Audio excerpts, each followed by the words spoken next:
Eddie, Petit Max et Hock survolaient les îles brûlantes à la recherche de la légendaire île aux ours. Après avoir échappé à une attaque des pirates, ils furent pris dans une tempête de sable qui les obligea à se poser au milieu d'une épaisse forêt de cactus géants. Les épines du cactus endommagèrent gravement le ballon. Au cœur de la forêt de cactus, ils découvrirent une incroyable et imposante créature, le Kafukai. Le Kafukai accepta de mettre ses connaissances infinies et son savoir sans limite au service d'Eddie. Il lui révéla la position exacte de l'île aux ours. Celle-ci devait se trouver au large de la cité d'Antarcos. C'est avec la complicité du Kafukai qu'Eddie, Petit Max et Hock purent récupérer leur ballon tombé aux mains des pirates. Ainsi, les trois amis mirent le cap sur la cité d'Antarcos, au large de laquelle ils espéraient trouver l'île aux ours. Mais le temps était compté. L'île ne fondait-elle pas inexorablement comme un glaçon dans une casserole d'eau bouillante? Pendant ce temps, de mystérieux engins volants survolaient les îles brûlantes.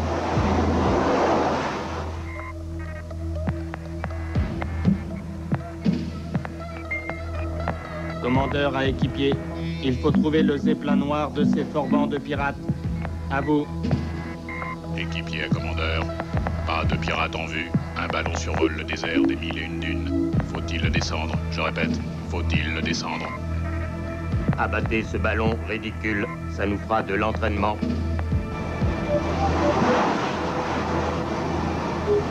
Eddie! Hop! Regardez! De drôles de machines volantes! Par ectoplasmus, les triangles volants des dragons vampires! Des dragons vampires? Et c'est quoi ces zigotos? Attention, prêt pour le tir. Feu!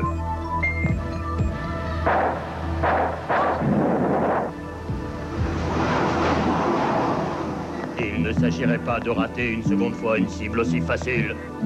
Pourquoi ils nous tirent dessus? On leur a rien fait? Attention, ils reviennent à la charte!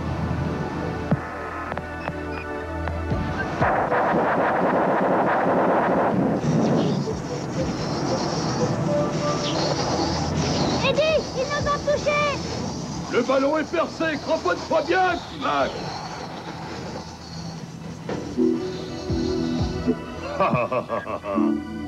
Assez rigolé. Nous avons une mission à accomplir et sa grandeur, le singe tropique, n'aime pas attendre.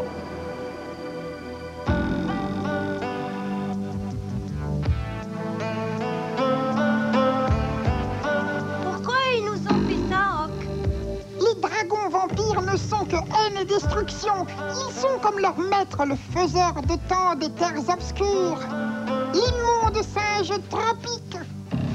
Je nous croyais dans les îles brûlantes. Oui, mais les vampires méprisent les frontières et les royaumes. Oh, il n'y a que du sable autour de nous, à perte de vue. Nos trois héros se résignèrent à abandonner leur ballon.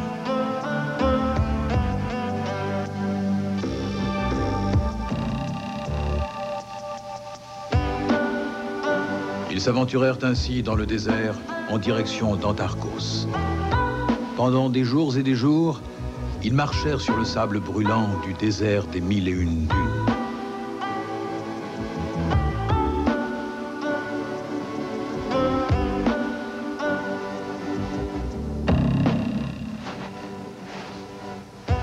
Allons, du courage, mes amis. Antarcos n'est plus qu'à 15 jours de marche. Ah! Eddie, Petit Max, allons, du courage, Eddie. Pense à l'île aux ours. Eddie, Petit Max, ne me laissez pas tout seul. Levez-vous, levez-vous.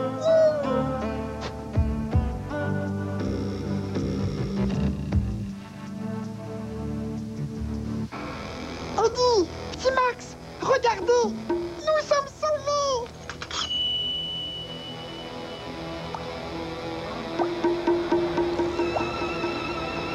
Ah, tout de même, l'ours et le lapin se réveillent. Où sommes-nous? Tu es chez Ben Lézard, fils. Et Ben Lézard, il vous vendra au meilleur prix. 200 lardons au minimum pour l'ours masqué. Et le lapin, 500. Et peut-être 600 pour le fantôme. Nous allons être séparés, les amis. J'ai bien peur que ce soit la fin de nos aventures. Nous allons finir comme des esclaves. C'est trop injuste. Et on peut dire que vous avez de la chance. Vous êtes chez le meilleur vendeur d'esclaves d'Antarcos. Nous sommes à Antarcos. Antarcos, la fabuleuse cité, réunissait marchands et trafiquants de tout l'univers des 4 éléments. Ah! Chacun vendait et achetait tout et n'importe quoi à son extraordinaire marché.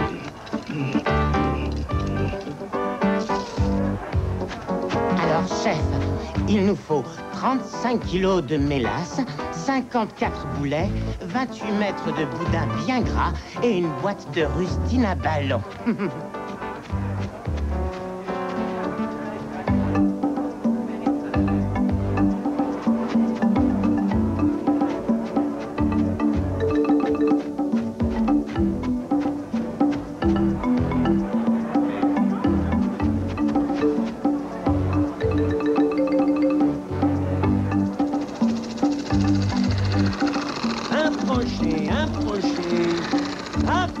Approchez, je vends un truc étonnant. Un fantôme, un vrai, une affaire exceptionnelle. À qui la première enchère? Ben voyons, messieurs, une offre pour ce fantôme. 500 lardos. 500, qui dit mieux? J'ai une enchère à droite.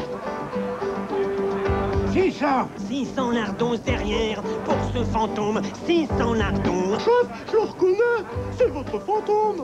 Mais j'ai bien vu Becky Borgne. Mais on n'a pas assez. 700 lardos. 700 lardos seulement.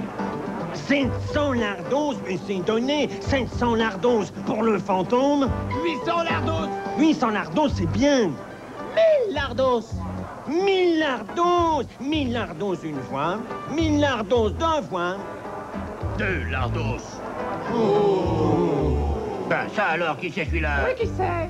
J'ai mal entendu. 2 lardos, crétin. Et je trouve que c'est déjà bien assez cher payé. Oh non, pas eux. 2 lardos? Mais messieurs les dragons vampires, c'est impossible. L'enchère est à 1000 lardos. C'est vrai, il a raison. 2 lardos, 2. Ah bon? Bon, bah, à juger pour 2 lardos, ça c'est généreux dragon vampire. Les dragons vampires, pauvre Rock. Décidément, ces dragons vampires ont le sens des affaires. Bravo, bravo. Tiens. Trompe en moi le pirate. Le singe tropique veut te voir. Il a une affaire à te proposer. Tropique, une affaire. Il t'attend à la forteresse des terres obscures. Ne tarde pas. Il est très en colère ces temps-ci. Eddie, ils ont Ménoc, on peut pas les laisser faire ça. Ne t'en fais pas, petit Max. Je n'ai pas l'intention de laisser Hock entre les mains de ces dragons de pacotille. Et maintenant, un lot fantastique. Un ours masqué rarissime. Et en prime, un lapin de la mer des cyclones. Oh, alors, messieurs, une offre pour cet ours masqué. Une enchère pour cet ours. Tu te tais. Je donne 2 lardos pour l'ours et le lapin. Vous entendez? 2 lardos. Oi. Mais qu'est-ce qu'ils ont tous aujourd'hui? Ils veulent ma ruine. Mais c'est une machination pour me conduire à la faillite. Mais qu'ai-je donc fait aux faiseurs de temps pour mériter ça? De mémoire de vendeur d'esclaves, jamais enchère n'avait été aussi insignifiante. C'est ainsi qu'Eddie et Petit Max furent achetés par Trompe en bois. Vous avez le sens des affaires, chef. Et si j'avais pu récupérer le fantôme, ça aurait été le plus beau jour de ma vie de pirate.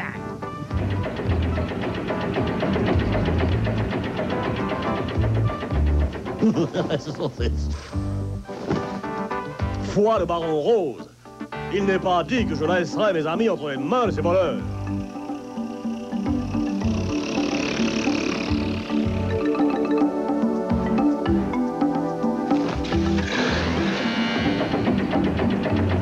Toujours prêt à défendre une juste cause, le baron Rose entreprit de délivrer ses amis.